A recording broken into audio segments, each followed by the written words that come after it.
as they come in. All right. Well, good evening, everybody. Thank you so much for coming out. I know it's a beautiful night, so I am Tegan and I are very thankful that you chose to come here this evening. Lots of information to share with you all. My name is Lonnie Fleck. I'm a licensed professional civil engineer. I've been practicing for 23 years. I live in Williston, North Dakota. At the NDSU, I was a vice before vice in the pool, so there's that.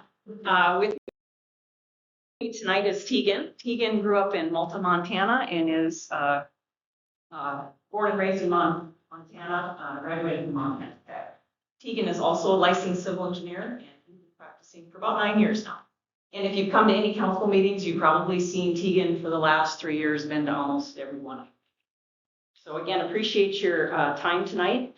We'll start with a little bit of housekeeping items. First and foremost, we are recording this and we'll have to use our louder voices so that it will pick up with the acoustics. But the idea here is after you leave tonight, I'd like to give you an assignment to let one person know that's not here to please look at the link that we're eventually going to share and please be informed. Whether you live up in this area of interest or not, it's important from a community standpoint to be informed of what's happening in your community. Another housekeeping item, we're going to hold all questions until the end. Tegan and I have the challenge of trying to cram in the last 5-ish years of work in about 30 minutes of background before we dive into Hendricks and Phillips. So let's get started. So Interstate Engineering has been the city engineer since 2017, and we very much appreciate your trust in our firm. We have 8 employees that are office in Williston. We all live in Williston, so just 70 miles down the road. We have 3 interns that are up and coming in the race, also living in Williston. And I'm putting my shameless plug out there. If you know somebody from Crosby, I'd love to add a Crosby native to our team. So put that plug in. Math or science, send them our way. Interstate has been in business with the 47 years. We've got nearly 40 communities that we're providing similar services that we are with Crosby. Basically, we really enjoy small rural communities. And the reason we enjoy that is many of our staff, probably the majority of our staff, are from smaller rural communities, so we understand and relate much better. So the next slide gives a table of contents of what we'll go through tonight. We have a lot of material, but we believe in over-communicating and getting all of you the facts. That's important to us. So we'll talk about the background and history, citywide review, prioritization of infrastructure, funding, though that's important. What steps are next? The recap of the necessity. Tegan's going to walk us through some life cycle costs. We'll talk about a comprehensive corridor approach, and then what everybody came here for tonight, let's be honest, it's going to cost. So we'll get there, I promise.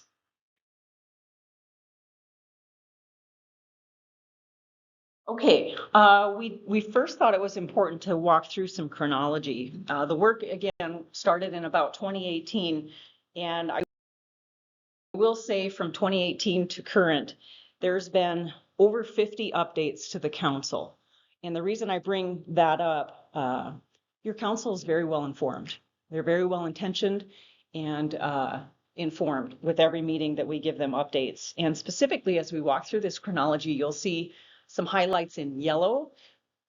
Those yellow highlights specifically are touch points where council took action, either council or public works committee, I should say.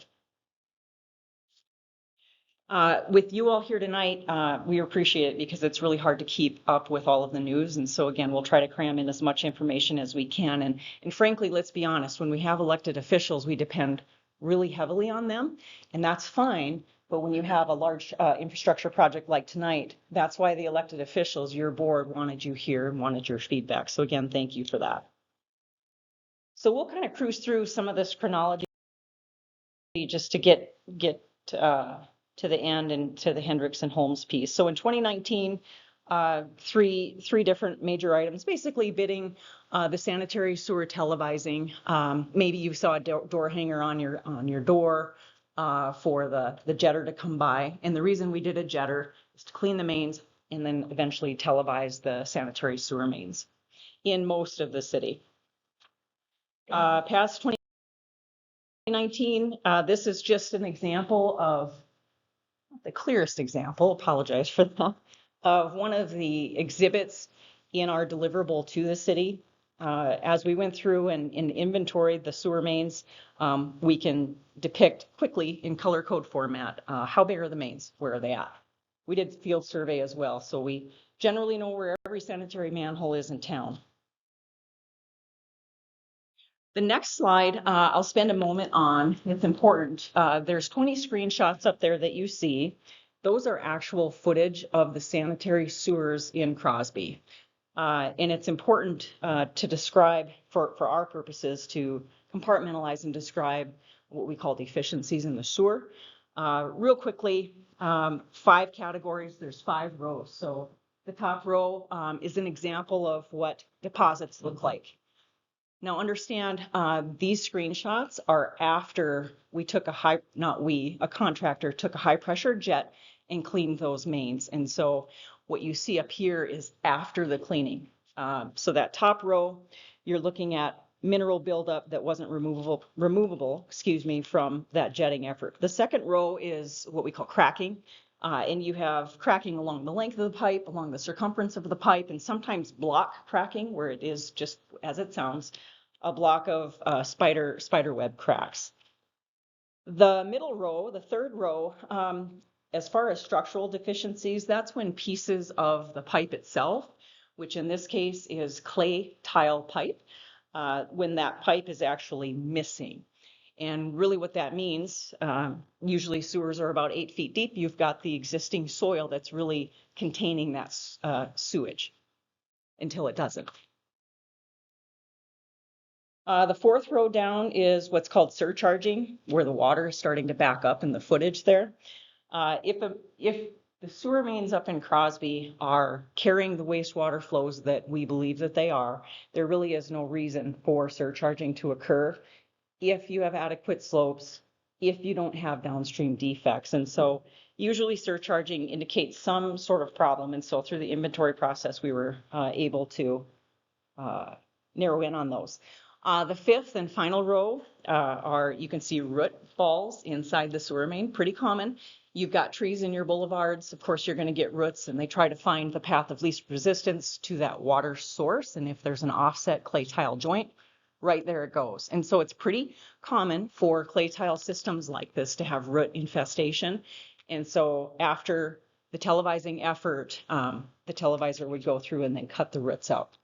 The good news is with the roots, if you're proactive as a community, and Crosby is and will be, and you take care of those on a periodic basis, generally speaking, you shouldn't have a backup.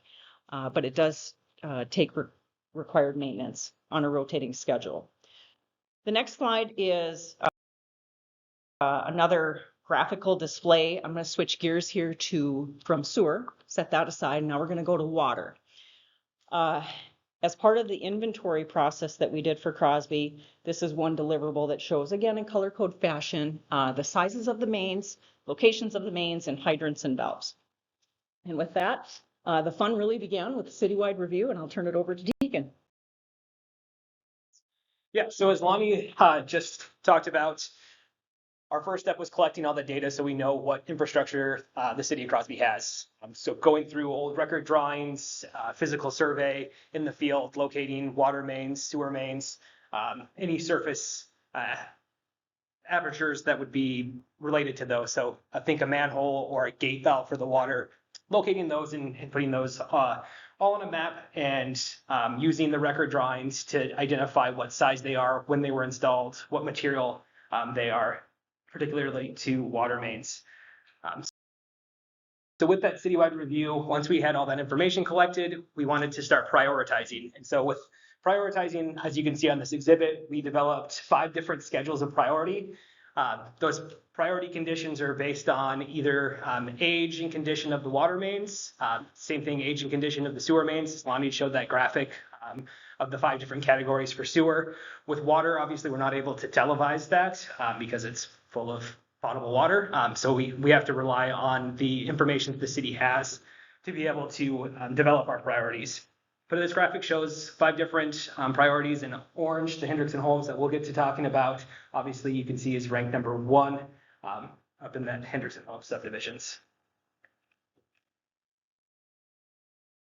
So continuing on with the timeline, in 2020, we did have a public works meeting to review the sewer inventory because that was the first step, was to take it one utility at a time. So we started with sewer mains and identified which areas were highest priority, and Hendricks and Holmes subdivisions were identified as that number one priority. And we'll see some exhibits showing the defects and reasons why that was number one a little bit later. As you can follow down a little bit further, obviously in 2020, we had COVID, and so things kind of stalled out a little bit, but in July, we knew that there was going to be some stimulus funding, so that was when we first really conceptualized the Hendricks and Holmes project as something that could be eligible for any stimulus money that was to come down the road, and that is also something we'll talk about a little bit further in this presentation. So moving on, prioritizing infrastructure. Once we completed the sewer, we decided, okay, now it's time to shift to the water. So I'll hand it back over to Lonnie, bringing us into the beginning of 2021. So 2021, I won't read each of the line items up there, but the Hendricks and Holmes subdivision areas were identified still as priority one. And maybe you read in the paper a little bit about unaccounted for water.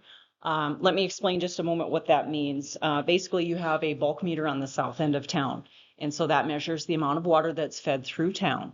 And so there's a discrepancy between the amount that comes through that bulk meter with respect to what comes through each of the individual meters throughout town. Now, unaccounted for water is normal for any community, usually about 10% or so. With Crosby, it's an excessive amount, which was an indicator that we've got something going on. That something could be aged infrastructure where we've got some leaks occurring. Some of the unaccounted for water can come from hydrant flushing, but not to the extent that Crosby is losing water. And so bit by bit, any infrastructure project that Crosby does where a water main is replaced, you will see the goal is to see that unaccounted for water, which I think was right around 40-ish%. Yeah, about 48. And so this is somewhat similar to what we did in Ray, and it's a little bit satisfying as you do infrastructure projects like I described to year over year see that number come down where it ought to be. At this time, the city also began the conversation with North Dakota Rural Water to review water rates. And most people don't really know this, but the water and sewer systems are supposed to be what we call an enterprise fund.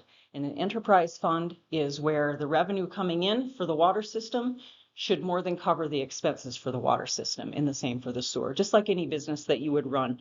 And so that's the goal with the rate study, is to get things back in balance. And so the city has taken proactive steps to do that, at least on the water side so far.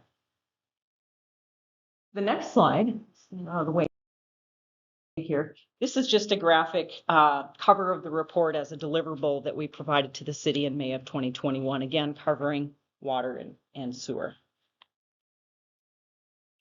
That brings us to 2021. And the conversations with Rural Water continued. We did a drone survey of the city, and having completed the water sewer inventory, then we moved into the streets inventory. So layer by layer, we addressed the underground first. Now we're talking the surface. Here was a really good turning point for the city to generate awareness. In October of 21, there was a Public Works Committee meeting where we hosted funding agency partners, including North Dakota SRF, Public Finance Authority, Department of Water Resources, and the Bank of North Dakota. And I will share one cute little fun fact. Maybe most of you know this, but the Bank of North Dakota as a lender for us, North Dakota is the only state in the union that has that option. And that's a big deal. I take it for granted because I've lived here for, almost 30 years. But having that option means that communities like Crosby can take out low interest rates to replace basically any kind of infrastructure you would want. So with that, I'll turn it to Tegan on funding applications. Yeah, so as Lonnie mentioned, we ended 2021 in October, really having that discussion with all the funding agencies. So naturally, it was time to get in line for that funding and start filling out those applications. So with those priorities complete and knowing what our priority number one project is, we started working to fill out the funding applications. And so as you'll see, now we're stepping into 2022. Just a quick few bullet points. The street inventory was completed. So now we know what the surface level conditions are in tandem with the underground infrastructure with water and sewer. So we can kind of layer those pieces together and understand which streets are in good condition versus which underground is in good condition and which ones are poor, and what does it make the most sense as far as replacing those streets. So then moving into July 2022, the funding in North Dakota, the FIND application is something I mentioned numerous times at council meetings. So that was submitted for the Hendrickson Homes project. The next item I will stop on because I think it's really important. As part of that FIND application, it's submitted to all of those agencies that we talked about, Bank of North Dakota, the SRF, and DWR, the Department of Water Resources. And when it came back from the DWSRF, which is related to water infrastructure, the Hendrickson Homes project ranked number 3 out of 262 projects. I think that's awesome. That shows that the SRF program agrees that there's a need for this project by ranking it so highly. It also is important because, as we'll see a little bit later, we'll get into some grant opportunities, loan forgiveness as they call it, through the DWSRF program. Last few highlights, bringing us to the end of 2022, City Council did approve the preparation of a facility plan, and that is one of the stepping stones to leverage funding through the SRF programs, both the DWSRF and there's a counterpart, which is the CW, standing for clean water, and that's related to your sanitary sewer. Just a quick little note.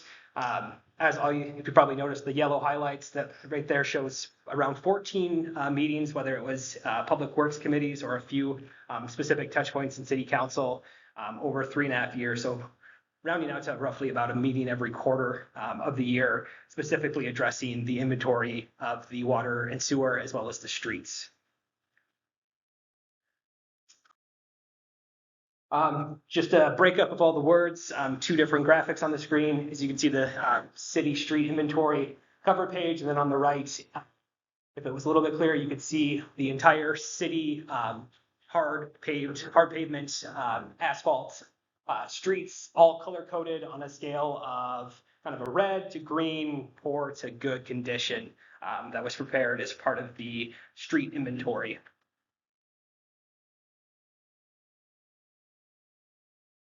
So getting in line for funding, now that we've applied, we're really just kind of at a waiting point of hearing back from some of the other agencies. I know I mentioned we ranked highly on DWSRF's list, and so we'll continue to be on that list. But because the project hasn't moved any further past this high-level planning stage, the project isn't shovel ready, and to really be able to leverage those funds, we really need to move the project forward in a sense to be able to capitalize in that. And so that takes us into almost current day. So obviously starting off in 2023, the city council decided to move forward with the engineering procurement process, which is a stepping stone through DWR. And so through that process, the city advertised and put out an RFP for engineering services, in which 2 engineering firms presented our qualifications, and the city selected Interstate Engineering to move forward with construction and design engineering for the Hendrickson Homes project. So that takes us pretty close to current day. So obviously, I think a lot of you are probably thinking, what's next? So this up on the screen is kind of a tentative timeline. So with the procurement phase done, we're going to move into completing the facility plan for that SRF funding, as well as survey and design of the and preparing construction documents for the Hendrickson Homes project. In September, so the fall of this year, there would be a protest hearing that would be related to a special improvement district, which you talked about assessments, and we'll get to that a little bit later. Because, and I want to emphasize this, in the winter of 2023, that's when we would anticipate advertising and receiving bids for the construction. And that's really when we hit a decision point. Seeing what the bidding number comes in at, what those prices are, and at that point really having the ability to make a decision. Does this project move forward into construction, or do we need to reevaluate the scope of the project, size of the project, or even go out for bidding again? So just want to emphasize that no decisions have been made, and that would be something that we would really know once the numbers are in from a contractor. Assuming prices are favorable at that time, our tentative timeline would start with construction in the spring, summer, fall, all throughout 2024, and that would be underground infrastructure. So you would see water and sewer improvements made. Just because there's not enough true summer work construction months in our area, we would have construction shut down for 2024, and then coming back in 2025 doing the surface improvements. So it'd be new curb and gutter and asphalt streets. Last few items on there is, of course, warranty phase completion, project closeout, some of those important things.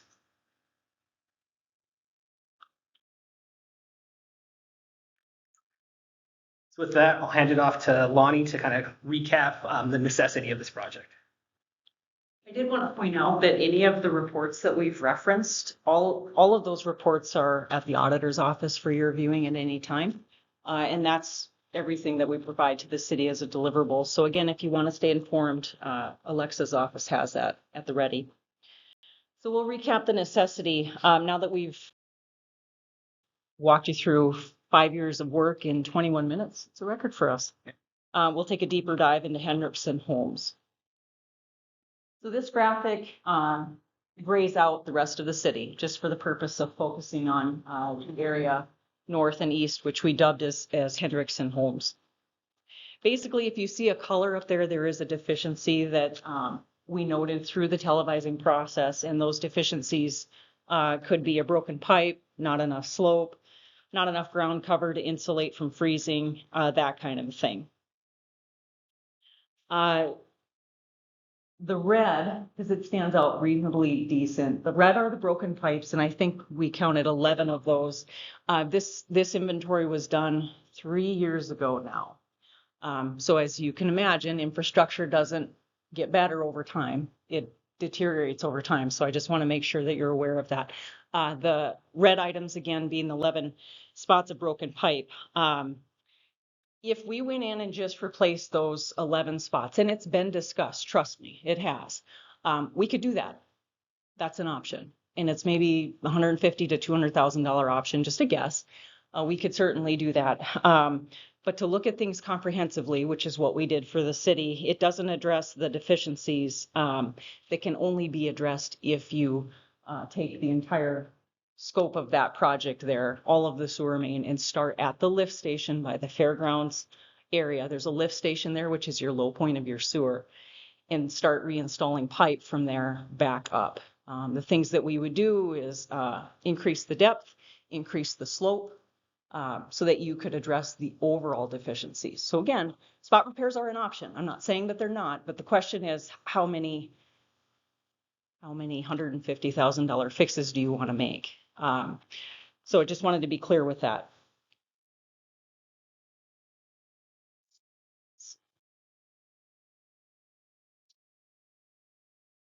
This next slide really pulls everything together, and I apologize because it's really busy. So we pulled water, sewer, and streets up here, and let's start with summarizing the water. So the project that we're talking about is addressing 22 blocks of water. It would be replacing 4 to 6 inch diameter cast iron mains dated from the 1960 era, and some of them may be asbestos cement piping. Now on the sewer, there's only 16 blocks of sewer to replace, and that would cover everything. And again, that would be that replacement of that aged clay tile. And addressing the sewer, just to recap, that improves the slope, cover, and what we haven't talked about is the separation. And so for today's standards, there's a minimum distance between a water main and a sewer main, and that distance is 10 feet. And so over half of the area up there, we don't meet that physical separation. So that's another reason why, yes, we can do spot fixes, but it doesn't address the alignment. It's basically replacing what's there today at the same exact depth, at the same exact slope, and same exact location. Does that make sense? Let's see, what did I miss? Oh, on the water side, I should state that on the north end, we added a couple of new main options because the flow of water up in that subdivision is what we'd say is inefficient. And what that means to you is your pressures are lower than they really need to be. And where that starts to matter to you is during fire flows in particular, fighting a fire and you've got a pumper truck, if you're fighting a fire, between 500 gallons per minute and 1,000 gallons per minute, if you're not meeting the residual pressures and then you have to rely on a pumper truck, that pumper truck would be drained within a minute to a minute and a half. And so having dependable flow from your fire hydrants is certainly something we would want to address with this project. And then finally, on the streets, again, 16 blocks of scope. And really, they are the worst in the city in terms of a consistent blocked out area, if you will. Don't get me wrong, there's probably a handful of streets here and there that aren't up there that are in worse shape. That's not what we're saying. But when you look at a comprehensive corridor approach, it's really taking the most concentrated and then the water and sewer layering that and considering it that way. What you're showing us at Fourth Avenue North, what you're showing? Yes, correct. Fourth Yep. Avenue? Yep. Fourth Avenue, what's north? Yes, correct. Good question. And we'll hand out a map. Yep, we'll hand out a map here in just a bit, if you bear with us for a moment. I think with that, we'll talk just a minute about life cycle costs. All right, so life cycle costs are an important economic analysis for decision making. Can be a little bit boring, so I'll probably move kind of quick, but I do have a nice analysis or analogy that everybody can relate to. So with this project, we did do life cycle cost analysis, and I think the best way to put it in a frame of reference is comparing it to the ownership of a car. So with the ownership of a car, you're going to have an initial cost when you purchase it, as well as taxes and fees, those one-time costs that are coming up front. Along with that, you're going to have annual operations and maintenance costs. So that's gas you got to put in it, oil changes, fluids, registration, those things that occur yearly that you have to be purchasing to keep that car up and going. There's also some periodic costs, new tires, a battery, brakes, those kind of things. Not annual, but are somewhat reoccurring, periodic. And then finally, there's a salvage value. And so as this relates, there's the same thing with water and sewer utilities. There's the initial upfront cost to construct the new utility. You have annual operation and maintenance costs, whether that's your public employees to maintain it, lift station costs to operate it. So there's going to be those annual costs that go along with the utility as well. Periodic costs in an aged utility, you're going to have more frequent breaks, maybe not annually, but you're going to have those periodic costs of emergency repairs in the dead of winter that can cost quite a little. And then finally, you do have some salvage value from being able to pull that utility out. So we do account for that. So with that analogy, we're going to keep moving forward. Nice little break, just a good picture of water system improvements. And then I'm going to take you into the analysis for the water infrastructure life cycle cost analysis. So a lot of charts up here, a lot of different numbers, but really the main takeaway that you should see is when looked at a life cycle cost of 40 years, so what we would estimate for the life of that utility and just wanting to compare that. So all things on the same playing field. We looked at two different alternatives. One would be to improve the water utility through open cut method. And then the second alternative is doing nothing, leaving the existing system as it is. So obviously there's going to be a high initial cost with constructing the open cut improvements. But when you compare that to the no action alternative, there's going to be higher annual costs and periodic costs to repair and maintain that system. So over that life cycle cost, in comparison, the water option one of doing the Hendrickson Homes water utility replacement, that present value is 3.5, almost 3.6 million, compared to a no action alternative at 4.3. So there's a savings to be realized by actually performing the improvements now, realizing that initial cost, but the savings over that 40-year period is made mainly by the reduction in annual operations and periodic maintenance costs. So with that, we're going to jump over to sewer and do the same thing and look at the sewer utility. I won't dive deep into this, but we did look at the utilities separate, and with sewer, we have 2.5, almost $2.6 million for option one, which is the open cut replacement for Hendrickson Homes. The do nothing alternative, 3.4 million. So again, we found that there is a cost savings to be realized over the entire life cycle of that asset. Finally, there's the street improvements piece of this. So as you can see up here, just some good illustrated pictures of what you might see in the field when it comes to construction. On the left, you've got the street subgrades being prepped and installed, and then on the right, asphalt being installed after, and you can see the new curb and gutter and driveway apron in that photo.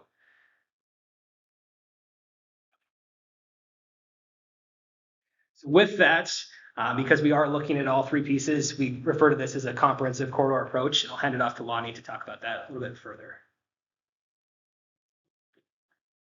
Okay, 30 minutes.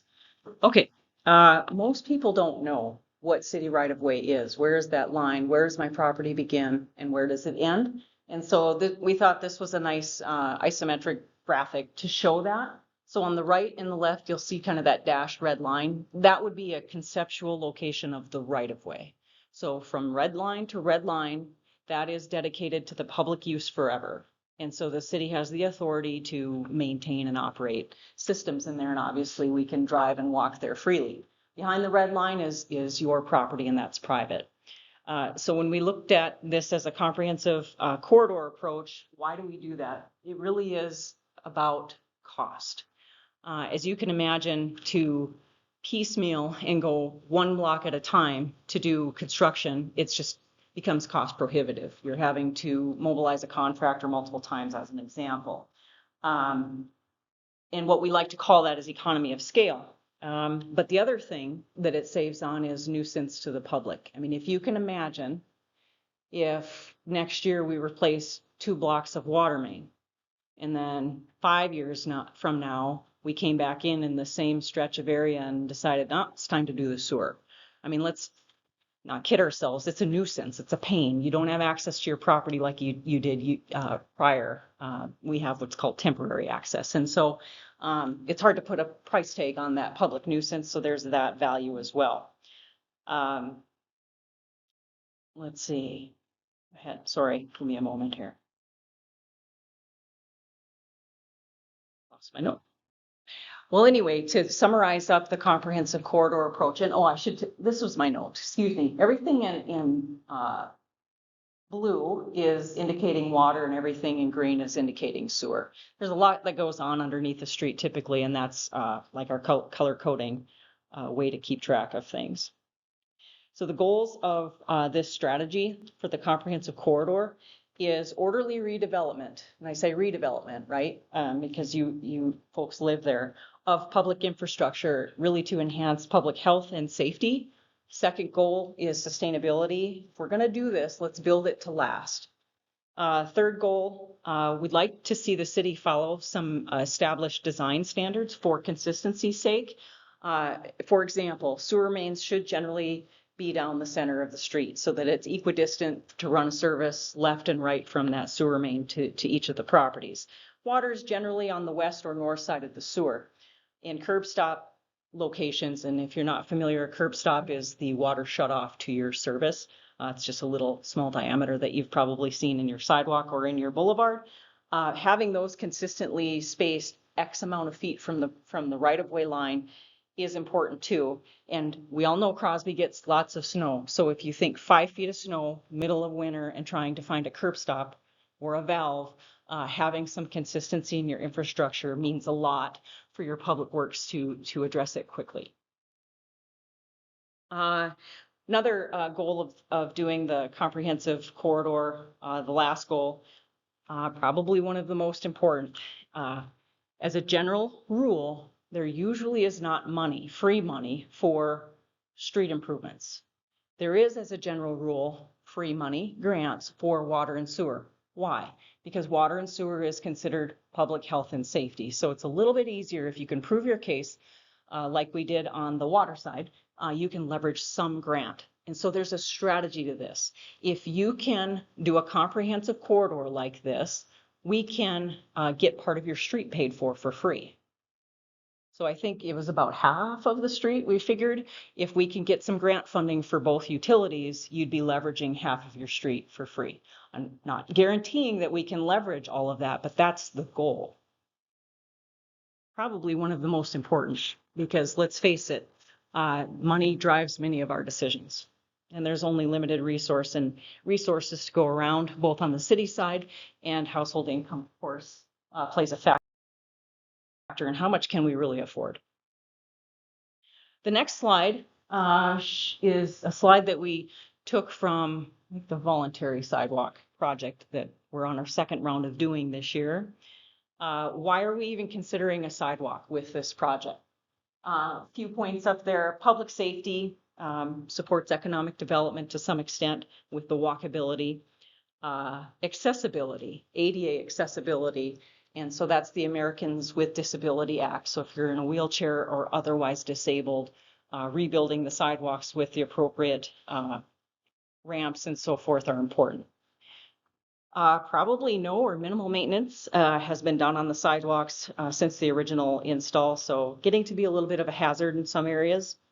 Again, affordability.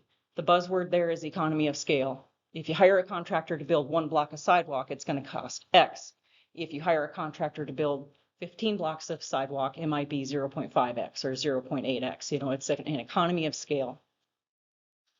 And finally, the heightened quality of life.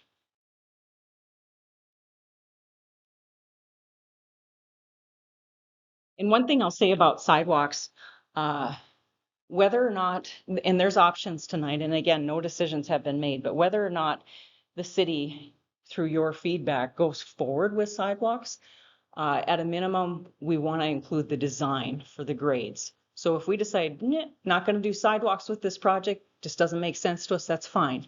But on a piecemeal basis, let's just say 5 years from now, you want to build your sidewalk in front of your property. We have the grades then established as that sidewalk eventually does get built out. And so we don't have a hodgepodge system happening.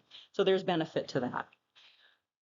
Before we get into costs and summary, we're going to take just a quick couple minutes. I am going to ask, if you're on city council, would you mind standing up? So while we take a couple of minutes, if somebody has a question for you, they can find you. I think all council are here. Do you mind standing up? Don't be shy, please. You guys worked hard. There we go. Woohoo! Let's give them a round of applause. These guys have been fantastic to work with. They've been fantastic to work with, and it can be really a thankless job. So while we take just a couple of minutes, I'd like you to do a couple of things housekeeping wise. We'll reconvene here in probably 3 minutes. I'd like you to come up and grab one each of these handouts. And if you haven't signed the sign-in sheet, please do so. Grab a bottle of water or popcorn, and then we'll reconvene here in just a couple minutes.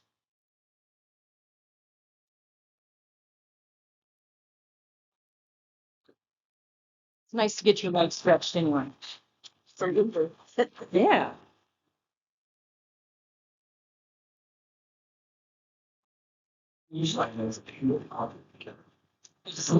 Thanks for coming.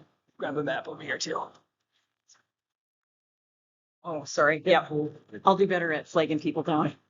Okay. You need a couple of these? No problem. You're getting one for Peter? There you be.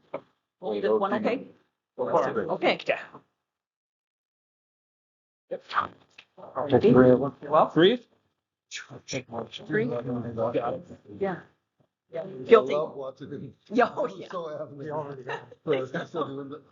He Did you get one of the is, maps? and he's still as animated. Oh, he's full of the time and very with these, I put Yeah. you together now, so I don't. Yep, yep. Sorry, Tegan, I fell down on my desk. Thank you. Yeah, we should have split the stacks that way we both have. Thank you. Oh, thank you.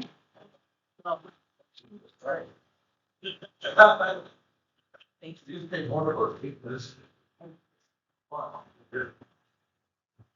Get started.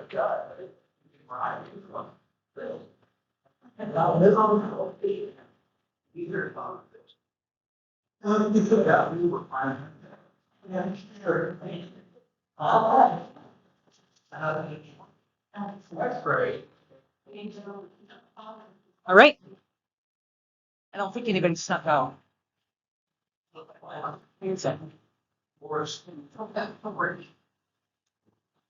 All right, we'll get started again, and then we can explain what you're looking at here in a moment, probably more like 50.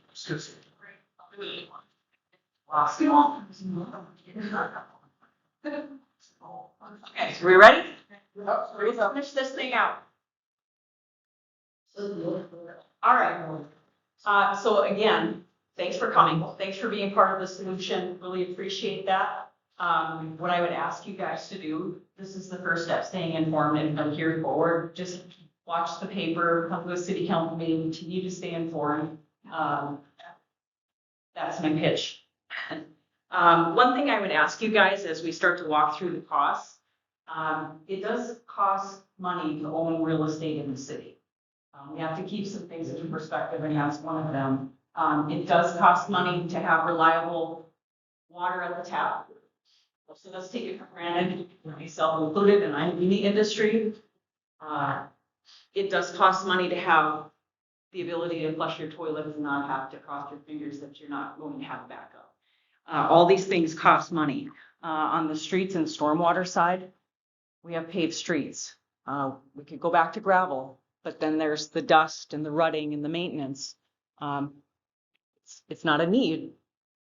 It's a want, but I think we've all grown accustomed to having paved streets. As far as stormwater, having a curb and gutter system to convey that water safely where it needs to go away from your property, all these things cost money. And when infrastructure has outlived its useful life, we have to address it. I can assure you that when we share the costs tonight, that of the meetings that Tegan has gone to and myself, the city is really wanting to be proactive with infrastructure while being affordable. I can assure you of that. And that's why your feedback tonight is extremely important. But we also want to look at spreading the costs fairly to those who benefit the most. It only stands to reason that there's some logic to that. When we run through the options on the next few slides, I also want you to keep something into perspective. A couple of the options are going to show the city paying for some surfacing. Now, we all know free isn't really free. You're really just shifting where the cash comes from. So understand that impacts the city's general fund if the city's covering it. And so we start to lose our ability to complain when it's tax time and taxes are going up, when the city's just covering it. So those are the things we have to keep into perspective. And it's hard doing the elected. Mine and Tegan's job's easy. The hard job in this room are the elected officials, because it takes a lot of courage to hit the weakness head on and talk about it. And so tonight with that, we're very interested in a solution and walking through some options. So Tegan, you want to pop up the. So what's the cost? There's a lot of pieces, and as I alluded to earlier, there's strategy to leveraging the most free money that we can. And so this is just a graphic. Again, blue is water, green is sewer, and I know it's probably really difficult for you to see that. But essentially the grant and loan forgiveness amounts that we think the city can be competitive with, if you're shovel ready, that's the caveat, is that 2.46 million from DWSRF, Drinking Water SRF. It's a state program. And 469,000 from Department of Water Resources, also a state program. Now, in terms of loans, and if you're doing the math quickly in your head, the total project cost, and it is only an estimate, is 9.3 million. Everybody can gasp because it's a large number. So what that leaves is the loan at 6.4 million. Loan or city, depending on what the options are that the council wants to move forward with. So as I stated earlier, nearly 50% of the street costs, again, that normally don't get grants, you'd get a grant by doing the water and sewer at the same time. Potentially on the sewer, we're pretty sure on the competitiveness on the water, but the sewer is going to be a little bit more difficult to leverage. The final thing we wanted to point out, the way funding works, sometimes there's niche money. If you remember the Obama days where you had the ARA funds, or maybe basically stimulus funds that were injected into the economy to get people back to work, there was grant money at that time. Well, we're in that phase again in the Biden administration, and it's called BIL money, bill money. It's niche money. And so Tegan and I have likened it to buses. There's 5 buses of money coming over a 5-year period. We missed bus number 1. The reason we missed bus number 1 is because we weren't shovel ready, meaning we didn't have a design on the books to show the funding agency that yes, we can go to construction next year. Sign us up. But we have had in-depth conversations with the funding agency to say, hey, if Crosby stands in line for bus number 2 and we're shovel ready with the design, are our chances good? And the answer is yes, particularly on the water side. 5 buses, 5 years. So this niche money, once it's gone, it's gone. And then you're back to the regular programs. And don't get me wrong, the regular programs aren't terrible. It's just not free money. It's low interest loans at a rate of about 2%, usually 2 to 3 at the most. And the terms of those loans vary from 20 to 30 years. Do we love taking out loans? Absolutely not. But do communities do it all the time? Absolutely they do. Why?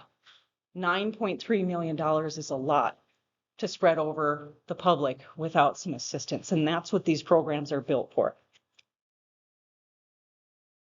So let's get into some options. So this will correlate with your spreadsheet that is extremely busy.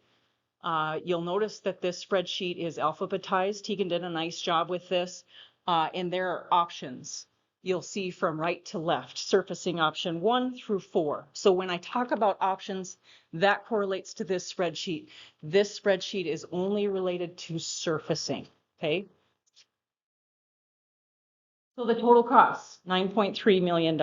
And we have to think of it in compartmentalized fashion to try to leverage funds. And so the water piece is about $3.3 million. The sewer piece about 2.5.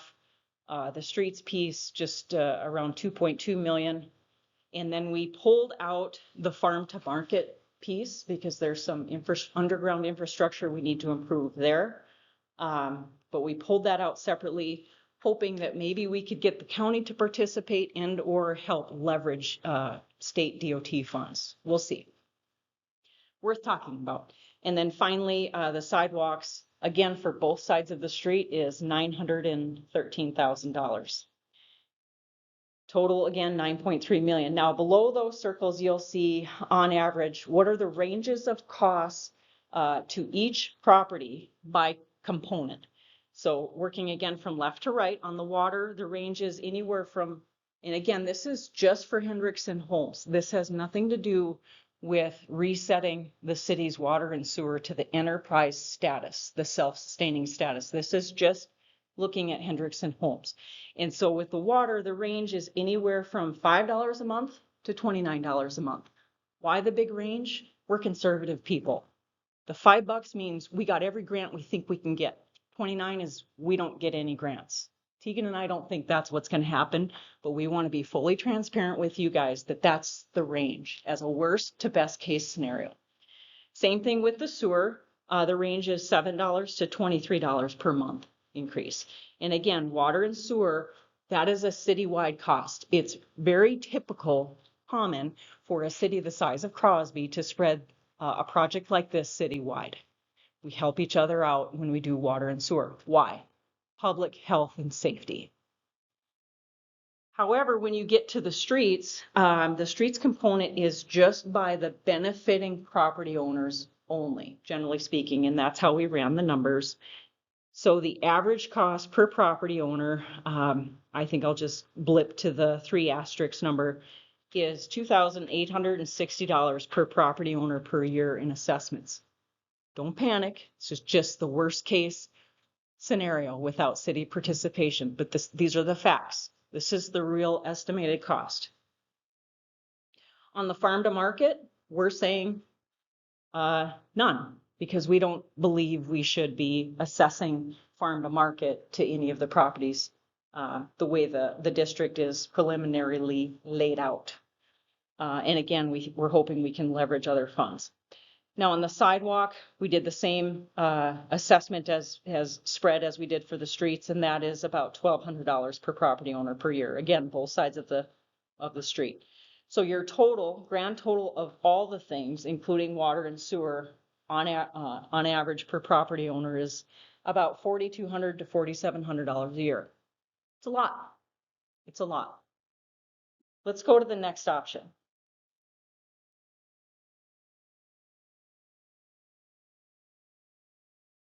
So this one takes the previous scenario and cuts it back with the 50% cost share that the city does for streets and sidewalk. And so you'll see on the screen, streets is divided in half, and sidewalk, we did 2 things there. We got rid of the both side of the street, and we cut it back. We just did one side of the street. So we halved the sidewalk number, and then we did a city 50% share, so we halved it again. So it becomes 1/4 of the original. Does that make sense? And so all of the numbers down below shown in yellow are updated from the prior slide. And so now ultimately the total off to the right, you've moved the needle significantly to about $1,900 to, let's call it $2,400 per year increase for doing that scope of work, and with the city's 50% on the surfacing option. Any questions on that? Next option.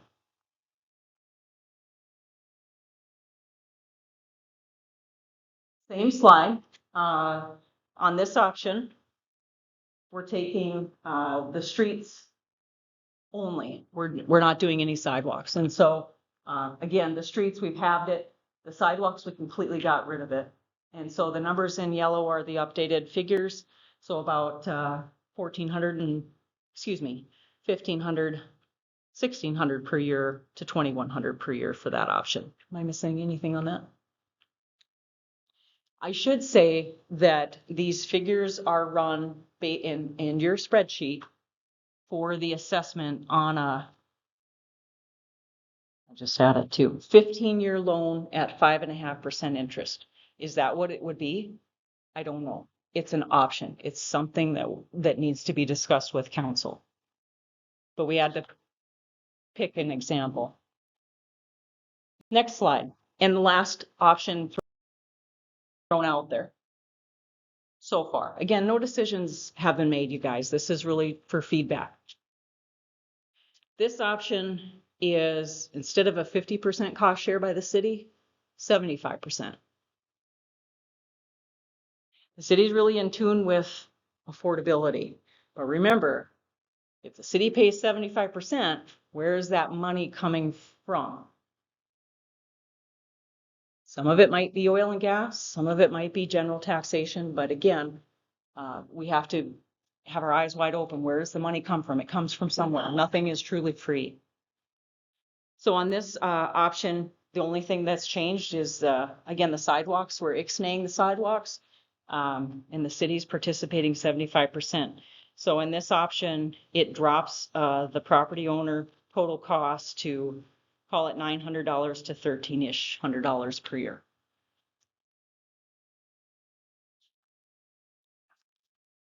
We're almost done, I promise. So let's summarize a few things because we threw a lot at you. Total cost estimate, $9.341 million. If we did Hendrickson Holmes, it improves 1/5 of the water mains identified for improvement in that study that we did. And pretty important, it tightens up that system like I alluded to with the city of Ray. Year over year, project over project is a better way to say it, where you improve water main, you should see those numbers come down for unaccounted for water. Next option or next summary bullet point is this project would address 2/3 of undersized 4-inch mains in town.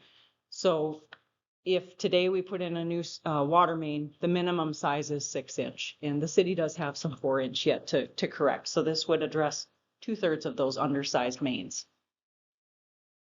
Project would improve fire suppression. The project would include new service lines, including the shutoff valves. Remember, red line to red line, right of way to right of way. As a reminder, city ordinance says those service lines are the property owner responsibility. So with this project, you're getting all of that replaced.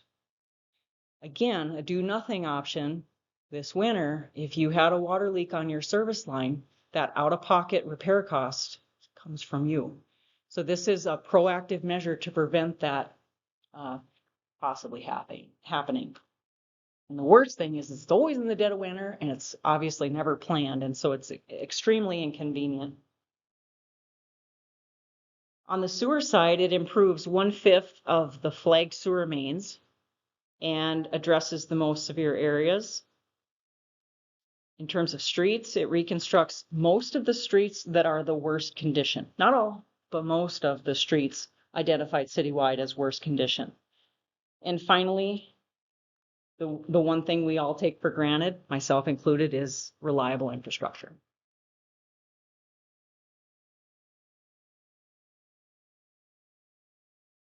So with that, we're at the questions slide, I think, Keegan.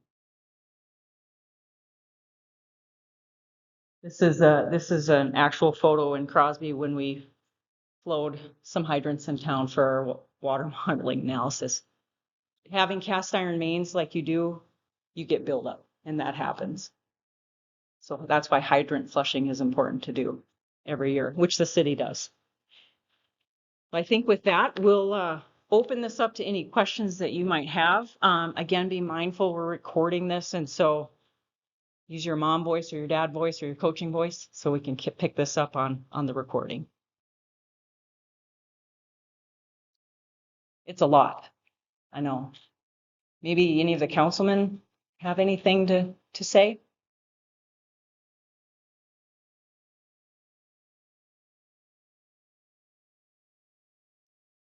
Yes. Yeah, go ahead. I got a question on the price, different price.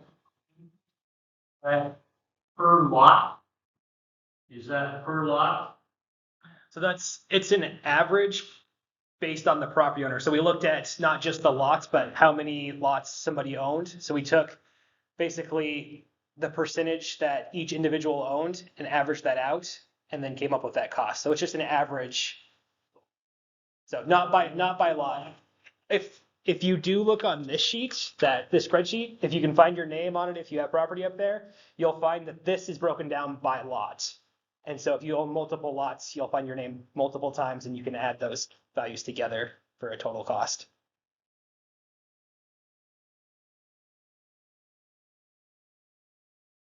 How many of these people on here are arrears in their taxes now, and how many do you expect to be in arrears?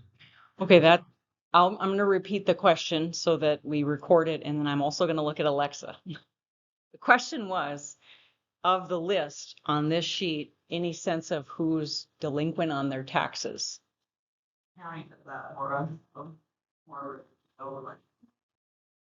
It's a great question.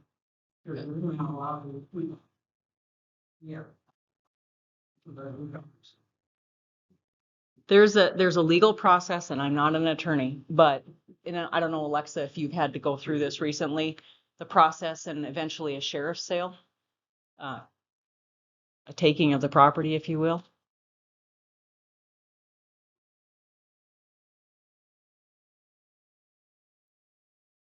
I'm just wondering, what about empty lots? Like they own the property, but there's no house there, is that still?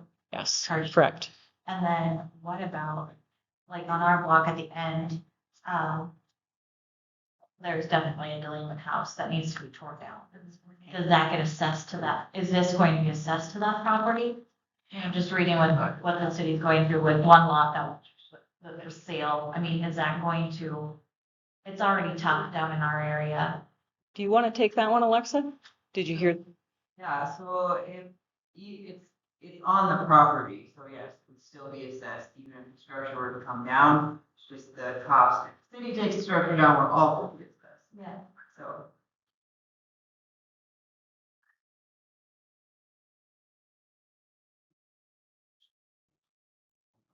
Where I live, there's several lots behind me. There's no pavement. But I'll get charged for the new pavement, and they get the drive on. You know, they get to get to their house. Why aren't they being assessed something? And that is something that, let me say something first because I forgot. What you're seeing in terms of the district on the aerial image and the numbers on the spreadsheet are high level preliminary, okay? The question is, why would somebody who doesn't have paved street, that somebody that's on a gravel street basically, not have to participate? That could be an option. Usually when that's addressed, it's addressed down the road during a special assessment committee process. So don't quote me, I'm not an attorney, but I think there's 3 individuals in the community that get appointed to the, and maybe Bert remembers this, I think you've been through this, to do a special assessment committee and to address those individual items like that. It isn't always a one size fits all, and there's sometimes unique instances that need to be worked out for sure. This was a snapshot as one option only. Hopefully that answered your question. Okay.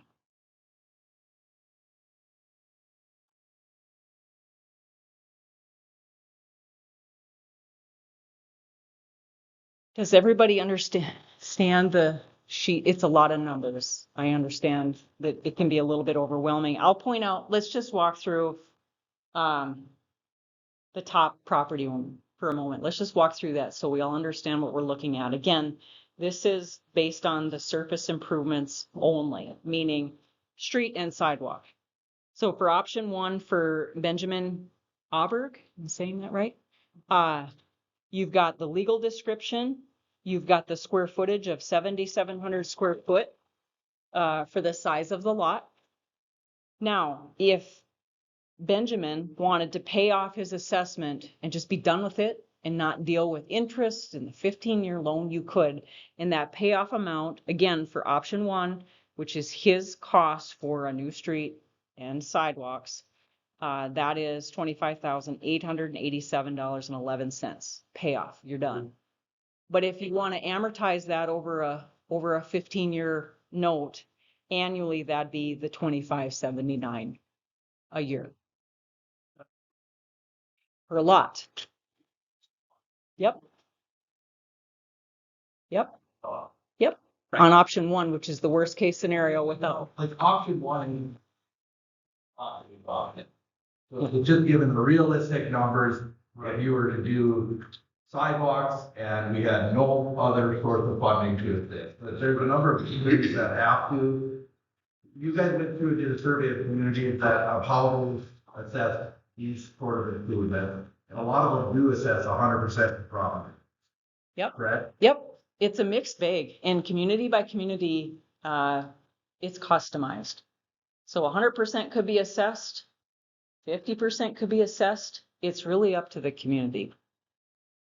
As you can imagine, the oil producing communities have enjoyed not assessing street improvements because why? They've got all this revenue coming in from the state for oil and gas tax. Well, Crosby hasn't enjoyed it to the level that some of the surrounding communities are, even though you're an oil country.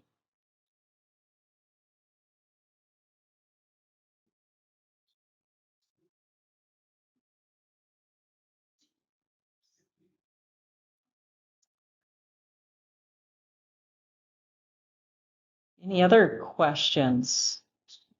Yes. If the sidewalk option is included, is it mandated that they go everywhere, or is it by order that they can opt in or opt out? Well, that's a great question. I don't know. I think we'd have to talk about that in committee. If, Neighbors on this side don't have sidewalks. We have a little bit of sidewalk. yeah, We're their neighbors, we tore it out. yeah, I don't want to sidewalk it. yeah. Who walk with?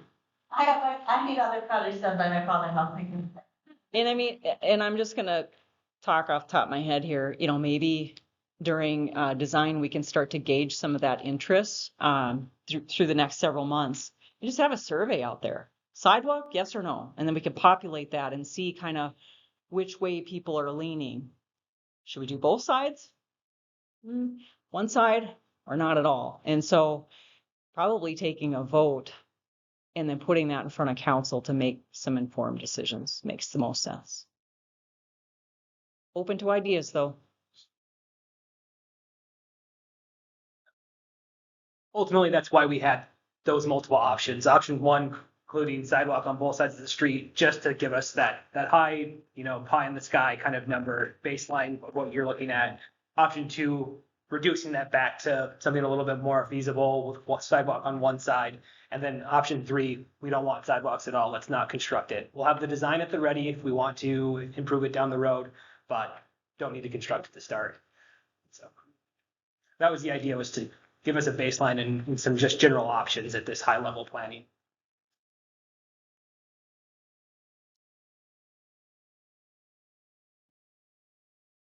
Yes. I do think that in the past, that when we have had a special improvement district that has been set up, the guideline in previous years has been, it's an 80, which is what has been customary with the city.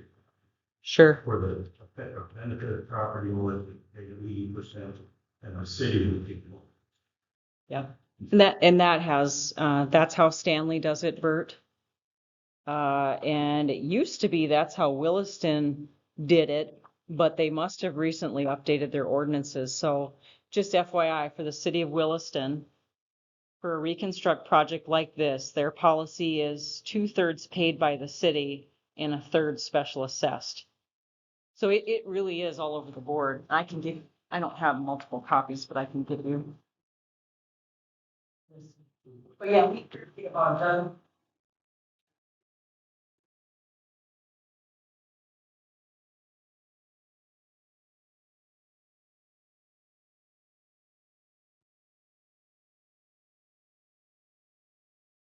Any other questions? If you're Between for it's really what the city council would give us, right, between the 50% cost and the 25, right. and that's up to the city. Tracy was asking what's really the difference between 3 and 4, and it really is just the city cost sharing at the 50% for option 3 or the 75% for option 4, and that's correct. That's the only difference, right, Tegan? Right. Yeah. And that would just be based on what the city wants to pay, based on other projects that are going on and what the money that they. Yeah. Input. And yeah, your input certainly. Presentation, you talked about separation. That's required for water sewer, and that we're not necessarily there in all places. I mean, that sounds concerning to me. And I don't know how many issues there have been ever show up because of it, but doesn't that seem a little scary or not? Well, it's not uncommon for infrastructure that was installed around this time, and I can't really explain why, what the practices were back in the 60s, or if the oversight was just minimal. I really don't know. It's not uncommon. But whenever we do a new project, obviously that's the time to do it right. Yep. And the state won't approve it otherwise. You won't get funding. So our hands are tied. We want to do the right thing. what are the next steps? What actually, like, do you want us to talk to city council? Like, is that what we're supposed to do next? What's the next one?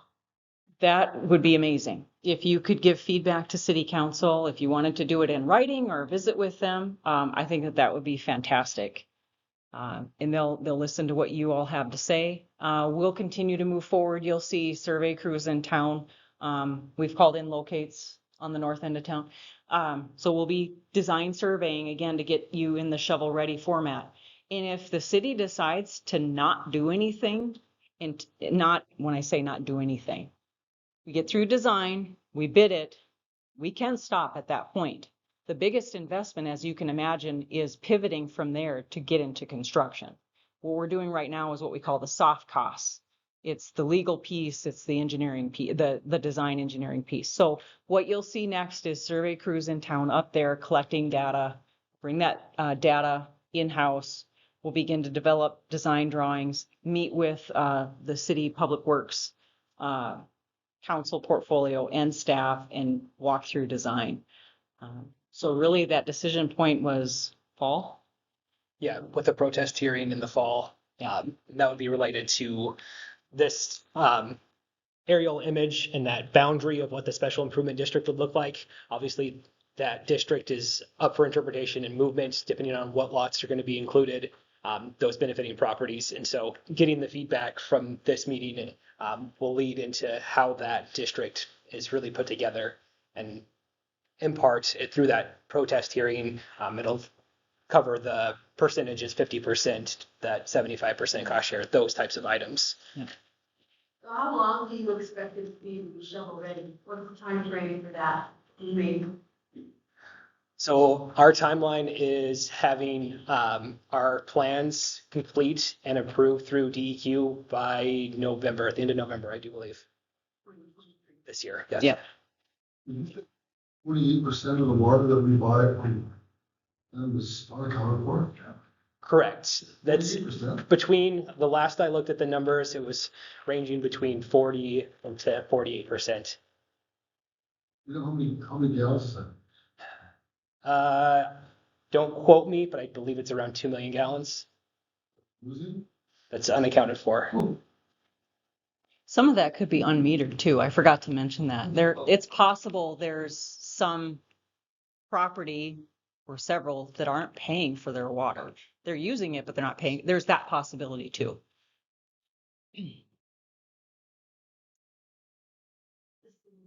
I should also mention really quick, that was a good question Tracy had, what's next? For your involvement, there will be what's called a protest hearing. Anytime you do a surface improvement, it's a want, not necessarily a need to have a street. So the formalized process involves what's called a protest hearing. And so if you show up to that hearing, a date to be determined, we'll work with bond counsel on that, legal counsel. But if you show up and you vote no, and 51% or more vote no, it dies.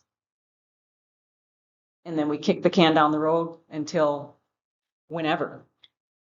But if you show up and the vote is called and it's less than that 51% that protested, then the council makes the decision to go forward or not. Legally, they could go forward at that point.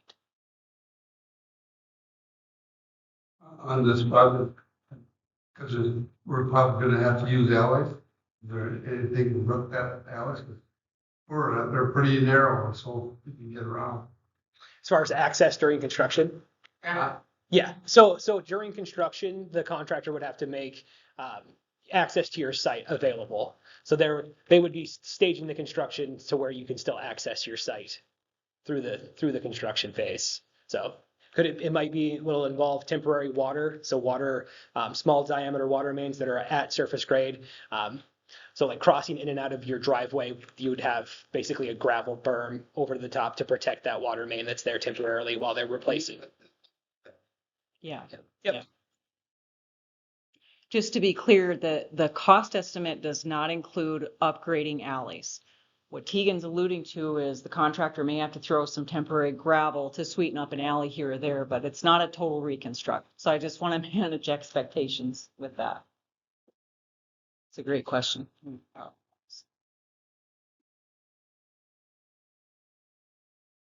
Any other questions? It will hang, yeah, sounds good. We'll hang around for as long as we need to, if you're more comfortable one-on-one, or talk to a city council person. Any more questions? Yep. Yep, so when the question was if you're paying those assessments and property transfers hands, what happens in the purchase, the close of the property, those assessments are prorated for the rest of that year appropriately for as long as you owned it versus the new property owner, so it's prorated for that year of transition. And thereafter, the new property owner pays those specials. The specials transfer with the property. It's a great question. Any other questions?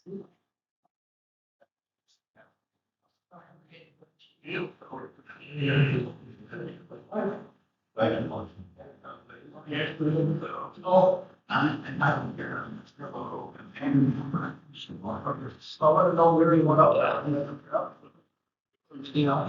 650.